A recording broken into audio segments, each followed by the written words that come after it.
ದೇವರ ಸ್ಮರಣೆ ಮಾಡ್ಲಿಕ್ಕೆ ಯೋಗ್ಯತೆ ನಮ್ಮ ಹತ್ರ ಯಾಕೆ ಇಲ್ಲ ಅಂತಂದ್ರೆ ಅನೇಕ ಜನ್ಮಗಳಿಂದ ಬಂದಿರುವಂತ ವಾಸನೆಗಳು ನಮ್ಮಲ್ಲಿ ಇನ್ನೂ ಇದೆ.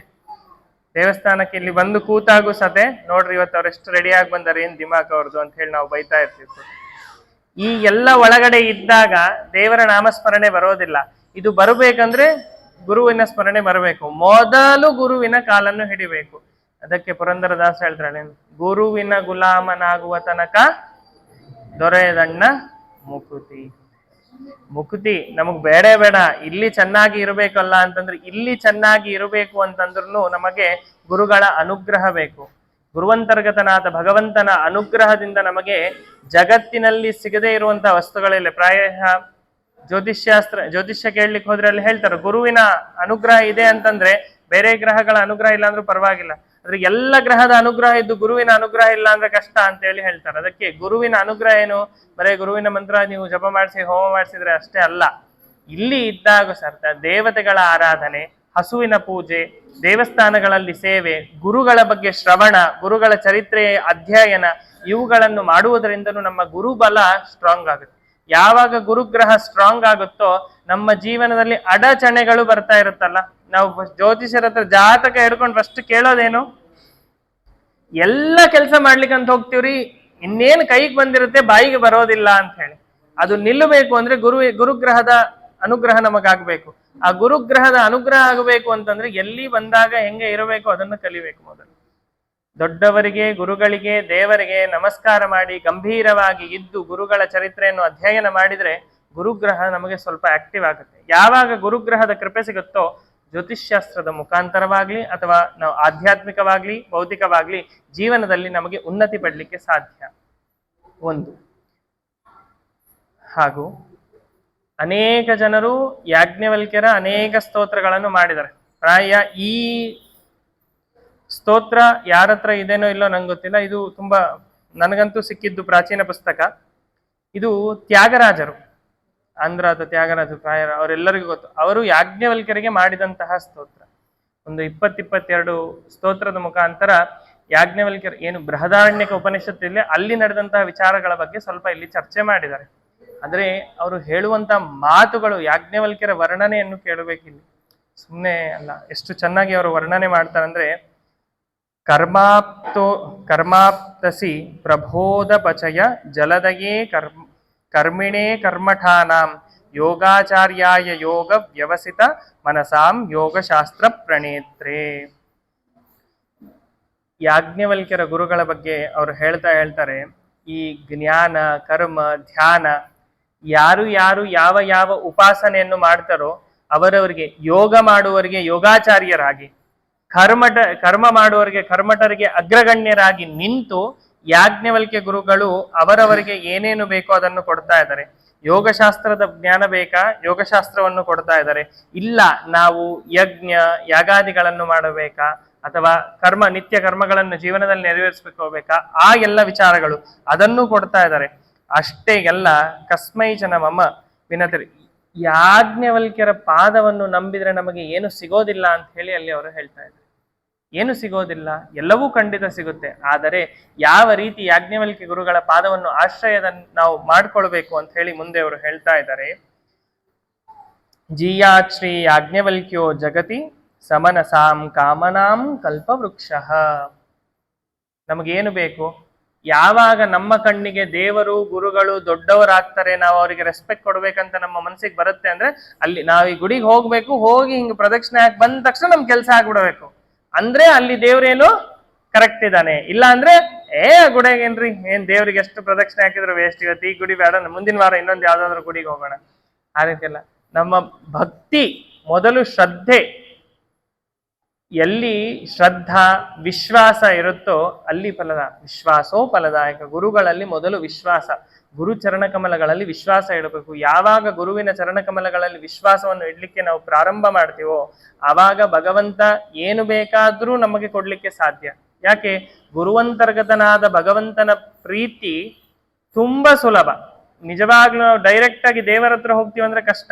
ಆದ್ರೆ ಗುರುವಂತರ್ಗತನಾದ ಭಗವಂತನ ಚರಣಕಮಲಗಳನ್ನು ಗಟ್ಟಿಯಾಗಿ ಹಿಡಿತೀವಿ ಅಂತಂದ್ರೆ ದೇವರು ನಮಗೆ ಸುಲಭದಲ್ಲಿ ಸಿಕ್ಕಿಬಿಡ್ತಾನೆ. ಅದಕ್ಕೆ ಗುರುಗಳ ಚರಣಕಮಲಗಳನ್ನು ಗಟ್ಟಿಯಾಗಿ ಹಿಡಿಬೇಕಂತೆ. ನಾವು ನೋಡ್ತೀವಿ ಅನೇಕ ಜನರ ಜೀವನದಲ್ಲಿ ಅನೇಕ ಕಷ್ಟಗಳಿರುತ್ತೆ. ಹೋಗಿ ರಾಯರ ಸೇವೆಯನ್ನು ಮಾಡಿ ಬರ್ತಾರೆ. ಮಾಡಿ ಬಂದ ತಕ್ಷಣ ರಾಯರು ಮಹಾನ್ ರೋಗಗಳನ್ನು ನಿವಾರಣೆ ಮಾಡ್ತಾರೆ. ಎಲ್ಲಿಂದ ಬಂತು ಗುರುಗಳಿಗೆ ಆ ಶಕ್ತಿ? ಗುರುಗಳು ಅವರ ಅಂತರ್ಯಾಮಿಯಾದ ಮುಖ್ಯಪ್ರಾಣನ ಅಂತರ್ಯಾಮಿಯಾದಂತಹ ಭಗವಂತನನ್ನು ನಂಬಿ ನಡೆದು. ನಾವು ಯಾವಾಗ ಗುರುಗಳ ಅಂತರ್ಯಾಮಿಯಾದ ಭಗವಂತನನ್ನು ನಂಬಿ ನಡಿಲಿಕ್ಕೆ ಪ್ರಯತ್ನ ಪಡ್ತೀವೋ ಆವಾಗ ನಮಗೂ ದೇವರು ಆ ರೀತಿ ಅನೇಕವಾದಂತಹ ದಿವ್ಯವಾದಂತಹ ಕರುಣೆಯನ್ನು ಮಾಡಲಿಕ್ಕೆ ಪ್ರಾರಂಭ ಆಗ್ತದೆ. ವಾಸ್ತವವಾಗಿ ಒಂದು ಸತ್ಯ ಹೇಳ್ಬೇಕಂದ್ರೆ ಇಲ್ಲಿ ಅನೇಕ ದಿವ್ಯ ಚರಿತ್ರೆ ಯಾಜ್ಞವಲ್ಕ್ಯರದ್ದು ಹೇಳ್ಬೇಕಂತಾನೆ ಪ್ರಿಪೇರ್ ಆಗಿ ಬಂದಿದ್ದೆ. ಒಂದು ಸಮಯದ ಅಭಾವ, ಎರಡನೆಯದು ನೀವು ಬಂದ ತಕ್ಷಣ ತುಂಬಾ ಸುಂದರವಾಗಿ ಶಾಂತ ರೀತಿಯಿಂದ ಇದ್ದಿದ್ದನ್ನು ಕೇಳಿ ನನಗೆ ಇದ್ದಿದ್ದೆಲ್ಲ ಮರ್ತು ಹೋಯ್ತು. ಹೇಳಬಾರದು. ಯಾಕೆ ಹೇಳ್ತಿದ್ದೀನಿ ಅಂತಂದ್ರೆ, ಮುಂದಿನ ಸರ್ತಿ ಆದ್ರೂ ದೇವಸ್ಥಾನದ ಒಳಗಡೆ ಕಾಲಿಟ್ಟಾಗ ನಿಮ್ಮ ಸಂಸಾರದ ವಿಚಾರಗಳನ್ನು ಬದಿಗಿಟ್ಟು ಇಲ್ಲಿ ಗುರುಗಳ ಸನ್ನಿಧಾನದಲ್ಲಿ ಬಂದಿದ್ದೀವಿ, ದೇವರ ಸನ್ನಿಧಾನದಲ್ಲಿ ಬಂದಿದ್ದೀವಿ ಅನ್ನೋದನ್ನ ಸ್ವಲ್ಪ ತಲೆಯಲ್ಲಿ ತುಂಬಿಕೊಂಡ್ರೆ ಸಾಕು. ಈ ರೀತಿ ಭಾಗವತದ ಚರ್ಚೆಯಲ್ಲಿ ಮುಂದೆ ನಾವು ನೋಡ್ತೀವಿ, ಯಾಜ್ಞವಲ್ಕ್ಯ ಗುರುಗಳು ಈಗ ನಿಮ್ಮಲ್ಲಿ ಅನೇಕ ಜನರಿಗೆ ನಮಗೆ ಜ್ಞಾನ ಇಲ್ಲ, ಎಲ್ಲಿ ಏನು ಮಾತಾಡಬೇಕು ಅನ್ನೋ ಪರಿಜ್ಞಾನನೂ ಇಲ್ಲ, ಹೌದಾ? ಅಥವಾ ನಮ್ಮಲ್ಲಿ ಅನೇಕ ಜನರಿಗೆ ಏನಾಗಿರುತ್ತೆ, ಮಕ್ಕಳು ಓದಬೇಕು ಅನ್ನೋ ಅಭ್ಯಾಸ ಇರುತ್ತೆ. ತಂದೆ ತಾಯಿಗೆ ಆಸೆ ಸಹಜ, ನನ್ನ ಮಗ ಫಸ್ಟ್ ರ್ಯಾಂಕ್ ಬರಬೇಕು ಅಂತ ಹೇಳಿ. ಆದ್ರೆ ಮಕ್ಕಳು ಸರಿಯಾಗಿ ಅಧ್ಯಯನ ಮಾಡ್ತಾ ಇರೋದಿಲ್ಲ. ಆ ಸಮಯದಲ್ಲಿ ಏನು ಮಾಡಬೇಕು? 108 ಕಡೆ ನಾವು ತಿರುಗುವ ಅವಶ್ಯಕತೆ ಇಲ್ಲ. ಯಾಜ್ಞವಲ್ಕ್ಯರ ಕಾಲನ್ನು ಗಟ್ಟಿಯಾಗಿ ಹಿಡಿಬೇಕು. ಯಾಜ್ಞವಲ್ಕ್ಯರ ಅಷ್ಟೋತ್ತರವೇ ಹೇಳ್ತಾ ಇದೆ, ಏನು? ವಿದ್ಯಾರ್ಥಿರ್ ಲಭತೆ ವಿದ್ಯಾ, ಕನ್ಯಾರ್ಥಿರ್ ಲಭತೆ ಕನ್ಯಕಾಂ. ಕನ್ಯಾ ಬೇಕಾ? ಕನ್ಯದ ಟೆನ್ಷನ್ ಇದೆನಾ? ಯಾಜ್ಞವಲ್ಕ್ಯರ ಅಷ್ಟೋತ್ತರವನ್ನು ಪಾರಾಯಣ ಮಾಡಿದ್ರೆ ಕನ್ಯೆಯೂ ಸಿಗುತ್ತೆ, ಮದುವೆ ಆಗದೆ ಇರೋರಿಗೆ. ಅಷ್ಟೇ ಅಲ್ಲ, ಯಾಜ್ಞವಲ್ಕ್ಯರು ಭಾಗವತದಲ್ಲಿ 3 ಸ್ತೋತ್ರಗಳನ್ನು ಮಾಡಿದ್ದಾರೆ, 3 ಶ್ಲೋಕಗಳು. ಈ ಭಾಗವತದ 12ನೇ ಸ್ಕಂದದ 6ನೇ ಅಧ್ಯಾಯದಲ್ಲಿ ಇರುವಂತಹ ಈ 3 ಸ್ತೋತ್ರವನ್ನು ಯಾರೆಲ್ಲ ಪಾರಾಯಣ ಮಾಡ್ತಾರೋ ಅವ ಏಡ ಮೂಕನಾಗಿದ್ರು, ಅವನು ಅತ್ಯಂತ ಮೂಢ, ಅವನಿಗೆ ಏನೂ ಗೊತ್ತಿಲ್ಲ. ಎಷ್ಟು ಹಸಿ ದಡ್ಡ ಅಂತಿರೋ ಒಣ ದಡ್ಡ ಅಂತಿರೋ ಏನೋ ಗೊತ್ತಿಲ್ಲ, ಅಂತಹವನೂ ಕೂಡ ಪರಿವರ್ತನೆಯಾಗಿ ಮಹಾವಿದ್ಯಾವಂತರಾಗಬೇಕು ಅಂತಂದ್ರೆ ಭಾಗವತದ 12ನೇ ಸ್ಕಂದದ 6ನೇ ಅಧ್ಯಾಯದ ಈ 3 ಶ್ಲೋಕಗಳನ್ನು ಪಾರಾಯಣ ಮಾಡಬೇಕು ಅಂತ ಹೇಳಿ ಅನೇಕ ಜನರು ಅನೇಕ ಕಡೆ, ಅನೇಕ ಜನ ನನಗೆ ಉತ್ತರ ಭಾರತದ ಮಿತ್ರರಿದ್ದಾರೆ, ಅವರು ಎಲ್ಲರೂ ಯಾವ ವೇದ ಅದು ಅಲ್ಲ ಅವರು, ನಾವು ಶುಕ್ಲಯಜುರ್ವೇದಿಗಳು ಅದಕ್ಕೆ ಇದನ್ನು ಹೇಳಬೇಕಿಲ್ಲ. ಅಲ್ಲಿ ಪ್ರತಿಯೊಬ್ಬರು ಅವ್ರು ಹೇಳ್ತಾರೆ, ಸರಿಯಾದ ಬುದ್ಧಿ ಬೇಕಾ, ಜ್ಞಾನ ಬೇಕಾ, ಮೊದಲು ಈ 3 ಶ್ಲೋಕಗಳನ್ನು ಮಕ್ಕಳಿಗೆ ಹೇಳಿಸ್ಲಿಕ್ಕೆ ಪ್ರಾರಂಭ ಮಾಡಬೇಕಂತೆ. ಅದು ಏನು ಅಂತ ಹೇಳಿ ಅದ್ರ ಬಗ್ಗೆ ಒಂದು ಸ್ವಲ್ಪ ಮೆಲುಕು ಹಾಕಿ ಈ ಕಡೆ ಬರೋಣ. ಅಲ್ಲಿ ಯಾಜ್ಞವಲ್ಕ್ಯ ವಾಚ, ಯಾಜ್ಞವಲ್ಕ್ಯರು ಹೇಳ್ತಾ ಇದ್ದಾರೆ, ಓಂ ನಮೋ ಭಗವತೆ ಆದಿತ್ಯಾಯ ಕಿಲ ಜಗದಾತ್ಮ ಸ್ವರೂಪೇಣ ಕಾಲರೂಪೇಣ ಚತುರ್ವಿಧ ಭೂತನಿಕಾಯಾನಾಂ ಬ್ರಹ್ಮಾದಿ ಸ್ತಂಭ ಪರ್ಯಂತಾಂ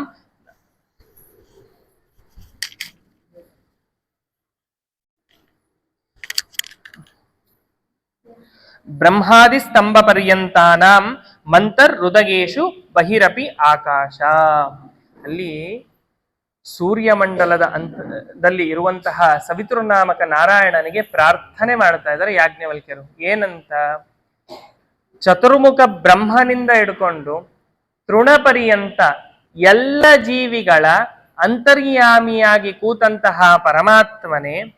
ಅಷ್ಟೇ ಅಲ್ಲ, ಕಾಲರೂಪೇಣ, ಗೀತೆಯಲ್ಲಿ ಕೃಷ್ಣ ಹೇಳ್ತಾನ, ಕಾಲೋಸ್ಮಿ ಲೋಕ, ನಾನೇ ಎಲ್ಲ ಕಾಲರೂಪನಾಗಿ ನಿಂತು, ಹಾಗೂ ಪ್ರಣವ ಓಂಕಾರ ಶಬ್ದ ವಾಚ್ಯನಾಗಿ, ಓಂಕಾರದಲ್ಲಿ ಅಕಾರ ಉಕಾರ ಮಕಾರದಿಂದ ಹಿಡಿದು ಮತ್ತೆ ಭೂರ್ಭುವಸ್ವ ಈ ಎಲ್ಲ ನಾಮಗಳಿಂದ ಸ್ವೇಚ್ಛವಾಗಿ ಇರುವಂತಹ ಸ್ವತಂತ್ರವಾದಂತಹ ಭಗವಂತನೇ ನಿನಗೆ ನಮಸ್ಕಾರ. ಅಷ್ಟೇ ಅಲ್ಲದೆ ಇಲ್ಲಿ ಹೇಳ್ತಾರೆ, ಯಾವ ಪ್ರಣವದ ಅರ್ಥ ಭಗವಂತನನ್ನು ಬಿಟ್ಟು ಬೇರೆ ಯಾರಿಗೂ ಅರ್ಥನೇ ಆಗೋದಿಲ್ವೋ ಅಂತಹ ಪರಮಾತ್ಮ ನೀನು ಚತುರ್ಮುಖನಿಂದ ಹಿಡ್ಕೊಂಡು ತೃಣಪರ್ಯಂತ ಇರುವಂತಹ ಎಲ್ಲ ಜೀವಿಗಳ ಹೃದಯದಲ್ಲಿ ನೆಲೆಸಿ ಅವರು ಮಾಡುವಂತಹ ಎಲ್ಲ ಕಾರ್ಯಗಳಲ್ಲಿ ಅವರಿಗೆ ಸಹಾಯ ಮಾಡುತ್ತಾ ಅವರನ್ನು ರಕ್ಷಣೆ ಮಾಡುತ್ತಾ ಇರುವಂತಹ ಭಗವಂತ. ನೀವು ಇಲ್ಲಿ ಮತ್ತೆ ಚತುರ್ಮುಖನಿಂದ ಹಿಡ್ಕೊಂಡು ತೃಣಪರ್ಯಂತ ಜೀವರಂದ್ರೆ ಯಾರೋ ಬೇರೆಯವರು ಅಲ್ಲ, ನಾವು ನೀವೆಲ್ಲರೂ ನಮ್ಮೆಲ್ಲರ ಹೃದಯದಲ್ಲಿ ಯಾವ ಪರಮಾತ್ಮ ರೂಪನಾಗಿ ಭಗವಂತ ಸನ್ನಿಹಿತನಾಗಿದನೋ ಆ ಪರಮಾತ್ಮನಿಗೆ ಪ್ರಾರ್ಥನೆ ಮಾಡ್ತಾ ಇದ್ದಾರೆ. ಹೊರಗಡೆ ಈಗ ಸಾಮಾನ್ಯವಾಗಿ ಹೇಳ್ತಾರೆ, ಹೊರಗಡೆ ಜನರಿಗೆ ಎಲ್ಲ ಸೇವೆ ಮಾಡಿ ಬಂದು ಮನೆಯಲ್ಲಿರೋರನ್ನು ನಾವು ಧಿಕ್ಕಾರ ಹಾಕಿದ್ರೆ ಅದು ಉಪಯೋಗ ಇಲ್ಲ. ಮೊದಲು ಮನೆ ಗೆಲ್ಲಬೇಕು, ಆಮೇಲೆ ಮಾರು. ಅದೇ ರೀತಿ ಮೊದಲು ಒಳಗಡೆ ಅಂತರ್ಯಾಮಿಯಾಗಿ ಕೂತಂತಹ ಪರಮಾತ್ಮ ಇದ್ದಾನೆ. ಆ ಪರಮಾತ್ಮನನ್ನು, ಒಳಗಡೆ ಇರುವಂತಹ ಪರಮಾತ್ಮನನ್ನು ನೋಡ್ಲಿಕ್ಕೆ ನಾವು ಇಚ್ಛೆ ಪಟ್ಟಾಗ ಇನ್ನೊಬ್ಬರ ಒಳಗಿರುವಂತಹ ಪರಮಾತ್ಮನೂ ಇದ್ದಾನೆ ಅನ್ನೋದು ನಮಗೆ ಅರಿವಾಗತ್ತೆ. ಇಲ್ಲ ಅಂದ್ರೆ ಇನ್ನೊಬ್ಬರ ಮೇಲೆ ದ್ವೇಷ ಸಹಜವಾಗಿ ಬಂದೇ ಬರುತ್ತೆ. ನಮಗೆ ಯಾರೋ ಒಬ್ರು ಇನ್ನೊಬ್ಬರ ಮೇಲೆ ದ್ವೇಷ ಯಾಕೆ ಬರ್ತಾ ಇದೆ ಅಂದ್ರೆ ಅವರಲ್ಲಿ ದೇವರು ಇದ್ದಾನೆ ಅನ್ನೋ ಭಾವನೆ ನಮ್ಮಲ್ಲಿಲ್ಲ. ಅದು ಬಂದಾಗ ಅಲ್ಲಿ ಕೂತಂತಹ ಪರಮಾತ್ಮ ನನ್ನ ಕರ್ಮಕ್ಕೆ ಅನುಗುಣವಾಗಿ ಅವರಿಂದ ಆ ರೀತಿ ಬಯಸಿದಾನೆ ಅಂತೇಳಿ ಸುಮ್ಮನೆ ಆಗಬೇಕು ಅಂದ್ರೆ ಮೊದಲು ನಮ್ಮಲ್ಲಿಯೂ ಪರಮಾತ್ಮ ಇದ್ದಾನೆ ಅಂತರ್ಯಾಮಿಯಾಗಿ ಅಂತ ತಿಳಿಬೇಕು. ಅದನ್ನು ಇಲ್ಲಿ ಹೇಳಿ ಮುಂದೆ ಅಲ್ಲಿ ಹೇಳ್ತಾ ಇದ್ದಾರೆ, ಯದೀಹ ವಾವ ವಿಭುದರ್ಷಭ ಸವಿತ ದರಸ್ತಪ್ತನುಹು ಭಗವತಃ ಸಮಭಿ ಧೀಮಹಿ ತಪನ ಮಂಡಲಂ. ಇದು ಈ ಎರಡನೇ ಸ್ತೋತ್ರ ಗಾಯತ್ರಿಯ ವ್ಯಾಖ್ಯಾನನೇ ಒಂದು ರೀತಿ. ತತ್ ಸವಿತುರ್ ವರೇಣ್ಯಂ, ಆ ಎಲ್ಲ ಶಬ್ದಗಳು ಇಲ್ಲಿ ವ್ಯಾಖ್ಯಾನವೇ. ಯಾವ ಸೂರ್ಯಮಂಡಲದಲ್ಲಿ ಸನ್ನಿಹಿತನಾಗಿರುವಂತಹ ಪರಮಾತ್ಮ ಪ್ರತಿದಿನ ಬೆಳಗ್ಗೆ ಜೀವರು ಎದ್ದೇಳಲಿಕ್ಕೆ ಮಲಗಲಿಕ್ಕೆ ಯಾರ ನೀನು ಕಾರಣವಾಗಿದೆಯೋ, ಎಲ್ಲರಿಗೂ ಬುದ್ಧಿಯನ್ನು ಪ್ರಚೋದನೆ ಮಾಡಿ ಅವರವರಿಗೆ ಅವರವರ ಕಾರ್ಯಗಳಲ್ಲಿ ತೊಡಗಿಸ್ತಾ ಇದೆಯೋ ಅಂತಹ ಪರಮಾತ್ಮ ನಿನಗೆ ನಾನು ಅನೇಕ ರೀತಿಯಿಂದ ನಮಸ್ಕಾರಗಳನ್ನು ಮಾಡ್ತೇನೆ ಅಂತ ಹೇಳಿ ಯಾಜ್ಞವಲ್ಕ್ಯರು ಇಲ್ಲಿ ಸೂರ್ಯನಾರಾಯಣನನ್ನು ಪ್ರಾರ್ಥನೆ ಮಾಡ್ತಾ ಇದ್ದಾರೆ. ಈ ಸ್ತೋತ್ರಕ್ಕೆ, ಈ ಭಾಗವತದ ಇಲ್ಲಿ ಪ್ರಸಂಗದಲ್ಲಿ ಈ ಸ್ತೋತ್ರಕ್ಕೆ ಮೆಚ್ಚಿ, ಮುಂದೆ ಅವರ ತಪಸ್ಸಕ್ಕೆ ಮೆಚ್ಚಿ ಭಗವಂತ ವಾಜಿ ರೂಪದಿಂದ ಬಂದು ಅವರಿಗೆ ಹೊಸದಾದಂತಹ ವೇದವನ್ನು, ಶುಕ್ಲ ಯಜುರ್ವೇದವನ್ನು ಅಥವಾ ವಾಜಸನೇಯ ಸಂಹಿತೆಯನ್ನು ಅವರಿಗೆ ಹೇಳ್ಕೊಡ್ತಾರೆ. ಅಂದರೆ ಭಗವಂತ ಸ್ತೋತ್ರಕ್ಕೆ ಪ್ರಿಯ. ಭಗವಂತ ಯಾವುದಕ್ಕೆ ಪ್ರಿಯ? ಸ್ತೋತ್ರಕ್ಕೆ ಪ್ರಿಯ ಹೊರತು ಮಾತಿಗೆ ಪ್ರಿಯ ಅಲ್ಲ, ಅಲ್ವಾ? ಅದಕ್ಕೆ ದೇವರು ಒಂದು ಗಿಡದ ವೃಕ್ಷಕ್ಕೆ ನೀರು ಹಾಕಿದ್ರೆ ಇಡೀ ಗಿಡ ಯಾವ ರೀತಿ ಸಮೃದ್ಧವಾಗಿರುತ್ತೋ, ಅನಂತ ಕೋಟಿ ಬ್ರಹ್ಮಾಂಡ ನಾಯಕನಾದ ಒಬ್ಬ ಭಗವಂತ ನಾರಾಯಣನಿಗೆ ನಾವು ಸ್ಮರಣೆ ಮಾಡಿದ್ರೆ ಎಲ್ಲ ದೇವತೆಗಳು, ಎಲ್ಲ ಗ್ರಹಗಳು ಎಲ್ಲರೂ ತೃಪ್ತರಾಗ್ತಾರೆ. ಇದೇ ಸ್ಕಾಂದ ಪುರಾಣದಲ್ಲಿ ಬರುವಂತಹ ವರಾಹ ಸಹಸ್ರನಾಮ.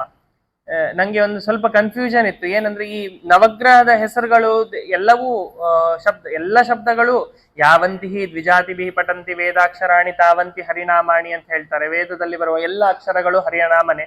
ಮತ್ತೆ ಈ ನವಗ್ರಹಗಳ ಹೆಸರು ಎಲ್ಲಿ ಏನು ಸ್ವಲ್ಪ ಕನ್ಫ್ಯೂಷನ್. ಯಾಕಂದ್ರೆ ಬೇರೆ ಸಹಸ್ರನಾಮಗಳಲ್ಲಿ ಬಂದಿರಲಿಲ್ಲ.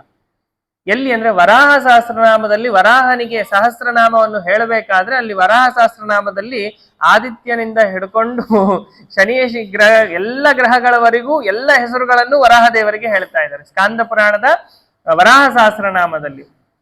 ಅಂದ್ರೆ ಎಲ್ಲ ಶಬ್ದಗಳ ವಾಚ್ಯ ಭಗವಂತನೇ. ಆ ಭಗವಂತನ ನಾಮವನ್ನು ನಾವು ಇಟ್ಟುಕೊಂಡಿದ್ದೀವಿ. ಇದರ ಅರಿವು ನಮಗೆ ಬರಬೇಕಂದ್ರೆ ಈ ಸ್ತೋತ್ರಗಳ ಪಾರಾಯಣ ಮಾಡಬೇಕು. ಈ ಸ್ತೋತ್ರಗಳ ಪಾರಾಯಣ ಮುಖಾಂತರ ದೇವರ ನಾಮಸ್ಮರಣೆಗಳ ಮುಖಾಂತರ ಏನಾಗುತ್ತೆ ಅಂದ್ರೆ ಅಂತಃಕರಣ ಶುದ್ಧವಾಗುತ್ತೆ. ನಾವು ಕಳೆದ ಬಾರಿಯೂ ಬಂದಾಗ ಒಂದು ಸರ್ತೆ ಇದನ್ನು ನೋಡಿದ್ವಿ. ಒಬ್ಬ ಸಣ್ಣ ಹುಡುಗಿಯ ಮನೆಗೆ ಒಬ್ಬ ಸಾಧುಗಳು ಹೋಗಿರ್ತಾರಂತೆ. ಅವರು ಪ್ರತಿನಿತ್ಯ ಶಾಲಿಗ್ರಾಮ ಶಿಲೆಗೆ ಅರ್ಚನೆ ಮಾಡುವಂತಹ ಪದ್ಧತಿ ಇಟ್ಟುಕೊಂಡವರು.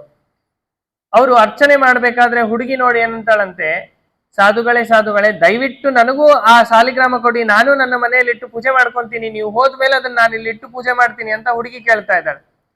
ಎರಡು, ಅವಳು ಹೆಣ್ಣು ಮಗಳು, ಅವಳಿಗೆ ಶಾಲಿಗ್ರಾಮ ಕೊಡ್ಬೋದಾ ಅನ್ನೋ ಟೆನ್ಷನ್ ಒಂದಾದ್ರೆ, ಇನ್ನು ಸಣ್ಣ ಹುಡುಗಿ ಅವಳ ಕೈಯಲ್ಲಿ ಶಾಲಿಗ್ರಾಮ ಹೆಂಗ್ ಕೊಡ್ಬೇಕು ನಾನು ಅಂತ ಎರಡೂ ಟೆನ್ಷನ್ ಅವ್ರು ಏನ್ ಮಾಡಿದ್ರು, ತುಂಬಾ ಕಷ್ಟಪಟ್ಟು ಅಲ್ಲೇ ಒಂದು ನದಿ ಇತ್ತು.